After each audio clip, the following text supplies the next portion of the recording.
entertainment expert Rick Bentley is joining us a little bit more to talk about that and his impact there as well this morning. Sad time. You know, all you had to do was take a look at the Grammys last night to realize where Kobe's impact had been on the Hollywood community. Lizzo opened the show by saying this show's for the Kobe. Host Alicia Keys, you know, said this was the place where Kobe made history because they were doing the Grammys at the Staples Center. As they say, he built that place. Staples Center, and so you know he was their hero. I mean, he lived in the Hollywood community. He was the guy, and then he sort of began to cross over because you know Kobe had won an Oscar in 2018 for the short animated film Dear Kobe Bryant. Sorry, and.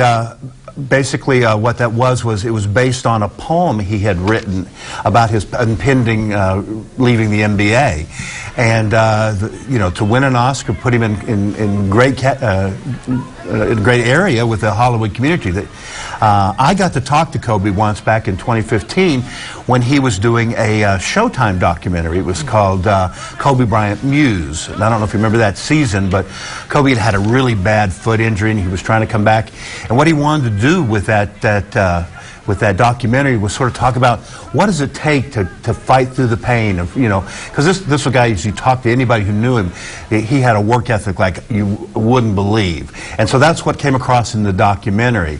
And it was funny, I asked him about, he had the title of producer, and he was almost humble about this when he said, you know, I don't even know what that means. I don't know what a title producer is. He said, I'm just here to tell the story about, you know, about keeping going, about when times seemed the toughest. And, you know, the only sort of bad time he had with Hollywood, and shame that we can't correct it now, was after he won the Oscar, he wanted to join the Motion Picture Academy. And the people who do the short films went, well, yeah, great, let's get Kobe Bryant with us.